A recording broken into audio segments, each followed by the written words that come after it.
Hi hello నమస్తే welcome back to iDream media. ఈరోజు మనతో ఉన్నారు ఎన్ఐఎస్ఎం అండ్ క్యూపీఎఫ్పి సర్టిఫైడ్ అయిన సాయిరామ్ గారు. సో చాలామందికి రియల్ ఎస్టేట్ ఇన్వెస్ట్మెంట్స్ కంటే కూడా బెటర్ ఇన్వెస్ట్మెంట్స్ ఉన్నాయా లేదో తెలుసుకోవాలనుకుంటున్నారు. వాటి కోసం ఈ ఎపిసోడ్.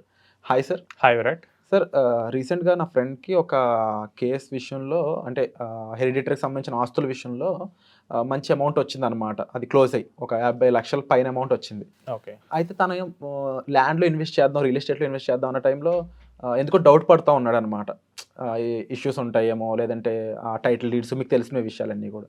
సో ఇదే ఇంకా ఏమైనా బెటర్ ఆప్షన్స్ ఉన్నాయా, ఇలా సాయిరామ్ గారు ఉన్నారు కదా అడుగు చూస్తావా అని చెప్పేసి అన్నాడు. సో నేను ఒక దాని మీద ఎపిసోడ్ కూడా చేయడం బెటర్ అనిపించింది నాకు. సో ఇప్పుడు మనం రియల్ ఎస్టేట్లో ఇన్వెస్ట్మెంట్ చేసేటప్పుడు ముందు దాని యొక్క క్యారెక్టరిస్టిక్స్ తెలుసుకుందాం. సో రియల్ ఎస్టేట్ కానీ లేకపోతే ఇంకేదైనా ఇన్వెస్ట్మెంట్ ఉన్నప్పుడు మనం ఎలా ఎవాల్యుయేట్ చేయాలో చూద్దాం. ఫస్ట్ రియల్ ఎస్టేట్కి వచ్చేసరికి ఎవరైనా కానీ ఏ ఇన్వెస్ట్మెంట్ చేసేటప్పుడు కానీ సేఫ్టీ చూస్తారు. డెఫినెట్లీ. సో ఇక్కడ రియల్ ఎస్టేట్లో కనుక టైటిల్, లీగల్ డిస్ప్యూట్స్ ఏమీ లేకపోతే కనుక అది చాలా సేఫ్గా ఫీల్ అవుతాం. ఎందుకంటే మనకి ల్యాండ్ కనిపిస్తూ ఉంటుంది. సో అది మనది అన్న ఫీలింగ్ వస్తుంది. ఎమోషనల్గా కొంచెం ఎమోషనల్గా కూడా కనెక్ట్గా ఉంటుంది. సో సేఫ్టీ పరంగా బాగానే ఉంటుంది. Next liquidity. రేపు మీరు 70 లక్షలు పెట్టేసి ల్యాండ్ కొన్నారు లేదా హౌస్ కొన్నారు. రేపు ఒక 5 లక్షలు అవసరమైంది. ఆ ల్యాండ్లో ఒక పార్ట్ తీసి అమ్ముతామా? లేదు. నెక్స్ట్ ఒకవేళ ఇల్లు కొంటే కనుక ఇందులో ఒక రూమ్ తీసుకొచ్చి అమ్ముతాం. చేయలేము. సో లిక్విడిటీ పరంగా అయితే కొంచెం పోర్. సో మీరు అమ్మాలనుకుంటే టైం పట్టుద్ది, లేదా వెంటనే కావాలంటే మన సిచ్యువేషన్ని, మన నీడ్ని వేరే వాళ్ళు క్యాష్ చేసుకుంటాడు. 100%. సో 70 లాక్స్ అయితే 60 లాక్స్కి అంటాడు, ఇంకా తక్కువకి ఇవ్వమంటాడు. నెక్స్ట్ వచ్చేసరికి రిటర్న్. సో రిటర్న్స్ వచ్చేసరికి రియల్ ఎస్టేట్ ఎలాంటి రిటర్న్స్ ఇస్తుంది? సో మన దగ్గర ఉన్న మోస్ట్ మిస్కన్సెప్షన్ ఏంటంటే రియల్ ఎస్టేట్ అబ్నార్మల్ రిటర్న్స్ ఇస్తుంది. 12, 20, ఈవెన్ 20% కూడా రిటర్న్ వచ్చిందని చెప్తారు. బట్ అదేమీ కరెక్ట్ కాదు. సో మనకి యావరేజ్ సినారియోస్ తీసుకుంటే రియల్ ఎస్టేట్ ఇన్ఫ్లేషన్ బీట్ చేస్తుంది. బట్ ఇన్ఫ్లేషన్ కూడా బిగ్ మార్జిన్తో ఏమి బీట్ చేయదు. సో మీరు చూసిన సినారియోస్ అన్నీ సిటీ స్పెసిఫిక్ లేదా కరెక్ట్గా ఆ ప్లేస్ స్పెసిఫిక్ ఈవెంట్స్ మాత్రమే. సో పక్కన హైటెక్ సిటీ పడింది, సైబర్ టవర్స్ పడింది కాబట్టి ఆ చుట్టుపక్కల ఉన్నాయన్నీ ప్రైస్ లేచాయి. సో 1999లో 20,000 ఉన్నాయి, ఇప్పుడు 20 crores ఉన్నాయి. అవును. బట్ అన్నీ అలా అయితే లేవు. సో అన్ యావరేజ్ తీసుకుంటే కనుక మనకి రియల్ ఎస్టేట్ అనేది సో అరౌండ్ 10% రిటర్న్ ఇస్తుంది. సో ఇప్పుడు మీరు హైదరాబాద్ని చూసారు. ఇప్పుడైతే హైదరాబాద్ డిమాండింగ్ స్టేజ్లో ఉంది కాబట్టి బాగా టాప్లో మోగుతుంది. బట్ ఈ స్టేట్ దాటి ఉన్న బెంగళూరు చూడండి, ముంబై, పుణే చూడండి, అక్కడ రియల్ ఎస్టేట్కి ఇంత డిమాండ్ లేదు. సో హార్డ్లీ అక్కడ జరిగే గ్రోత్ ఇన్ఫ్లేషన్ కన్నా తక్కువ ఉంది. సో ఇక్కడ మనకి హైదరాబాద్లో అయితే ఇల్లు ధరలు, ప్లాట్లు పెరిగిపోతున్నాయి అన్నారు. సో బెంగళూరులో అయితే కొనేవాడు లేడు, రెంట్కి తీసుకుంటా అంటున్నారు. సో ముంబై పరిస్థితి కూడా అలానే ఉంది. సో రిటర్న్ అనేది మనకి 10%, ఇది యావరేజ్. సో మనకు ఒక ప్లేస్లో డిమాండ్ ఎక్కువ ఉండటం వల్ల వచ్చే రిటర్న్ని ఓవరాల్ రిటర్న్గా చూసుకుంటే తప్పు అయిపోతుంది. సో రిటర్న్ 10% ఎక్స్పెక్ట్ చేసుకోవచ్చు. నెక్స్ట్ ట్యాక్స్ ఎంత వస్తుంది? సో చాలామంది రియల్ ఎస్టేట్ మీద ట్యాక్స్ లేదనుకుంటారు. బట్ ఇప్పుడైతే ఇన్కమ్ ట్యాక్స్ డిపార్ట్మెంట్ చాలా స్ట్రాంగ్ అయింది. సో వాళ్ళు మన రిజిస్ట్రేషన్ డిపార్ట్మెంట్ నుంచి వాళ్ళు డేటా తెప్పించుకుంటున్నారు. సో 2 yearsలో అమ్మితే కనుక ఎంత ప్రాఫిట్ వచ్చిందో దాని మీద ట్యాక్స్ కట్టాలి. అదే 2 years తర్వాత అయితే కనుక 20% ట్యాక్స్ కట్టాలి. మరి అదర్ ఇన్వెస్ట్మెంట్స్ అనుకుంటే అంత లంసం ఎక్కడ ఇన్వెస్ట్ చేయొచ్చు అంటారు? మ్యూచువల్ ఫండ్ తీసుకున్నాం. ఇప్పుడు రియల్ ఎస్టేట్ అయితే కనుక మీరు కరెక్ట్గా స్పెసిఫిక్గా ప్లేస్లో ఇన్వెస్ట్ చేస్తే ఆ ప్లేస్ బట్టి ఆ ఫ్యూచర్లో ఎలా గ్రో అవుతుందంటే దాన్ని బట్టి రిటర్న్ వస్తుంది. అవును. అదే మ్యూచువల్ ఫండ్కి వద్దాం. జమ్మూ అండ్ కాశ్మీర్లో పర్సన్ ఒక ఫండ్లో పెట్టాడు. ఓకే. సిక్కింలో ఒక పర్సన్ పెట్టాడు. ఓకే.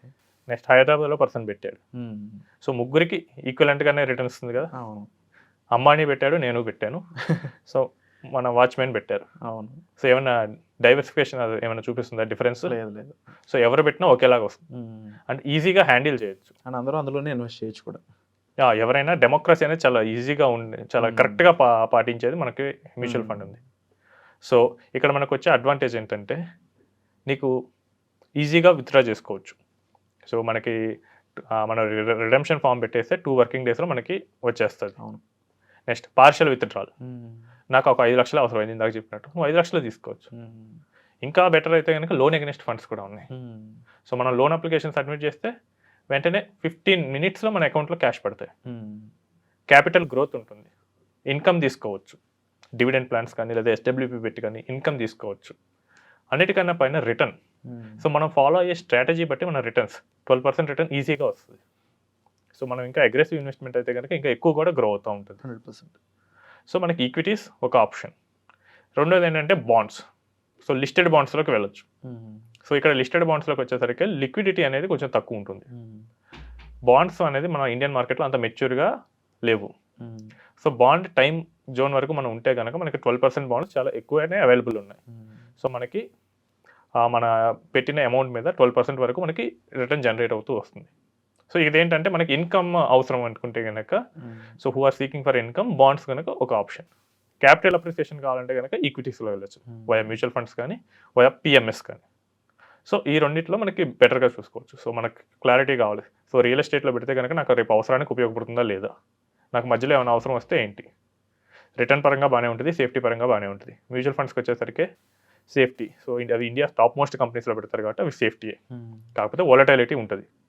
ఆ వాలటైలిటీ కూడా మార్కెట్ క్రాష్ అప్పుడే చూస్తారు. మార్కెట్ క్రాష్ అయినప్పుడు రియల్ ఎస్టేట్ కూడా ఏం పెద్ద పర్ఫామ్ చేయదు, ఎందుకంటే అప్పుడు అందరికీ జాబ్స్ పోతాయి. సో మన గోల్ ఏంటి, మన ఈ గోల్స్ని ఈ ఫ్యాక్టర్స్లో ఏది బెస్ట్గా చేస్తుంది, సాటిస్ఫై చేస్తుంది. సో రియల్ ఎస్టేట్కి 2 పాయింట్స్ వచ్చాయి. అంటే ట్యాక్స్ వచ్చేసరికి ఇక్కడ మ్యూచువల్ ఫండ్స్ వచ్చేసరికి 12.5% ట్యాక్స్, లిస్టెడ్ బాండ్స్ కూడా సేమ్ అదే ఉంటుంది 12.5%.